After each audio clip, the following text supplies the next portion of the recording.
છે જેની ઠુમરની બરાબર. કમળ હવે છે ને નથી એમાં કાંઈ લેવા કરે એમ નથી ધ્યાની નથી દેતા કોઈ, ડાયરેક્ટ એને પોરો દેવાનો છે.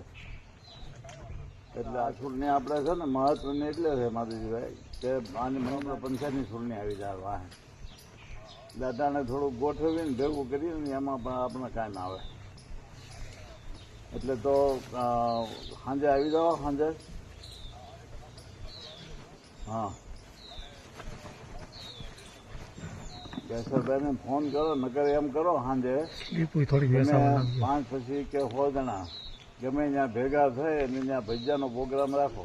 એમાં તો ત્યાં બધું આવી જાય જે જોવે એટલા જેટલાના ભજીયા ને ત્યાં કંદોયો ને બધું મોકલી દે.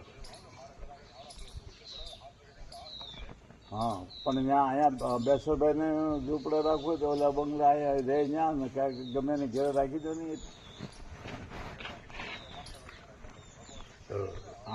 હા ભગવાનનો નંબર તો છે તો એને હું વાત કરું તું એ વાત કરી દે ભલે. પછી પાછા જેટલા થાય ને એને ભજીયા ખવડાવી દો ફર્સ્ટ ક્લાસ. એટલે ભેગા થાય એટલે તમારે વાતે કરી દેવાય આ રીતે મતદાન કરવાનું સવારમાં ટાટા પારમાં 7 વાગ્યામાં. બરોબર ને? હું તું ભગાને વાત કરી દે ને હું વાત કરી દઉં. હા હવે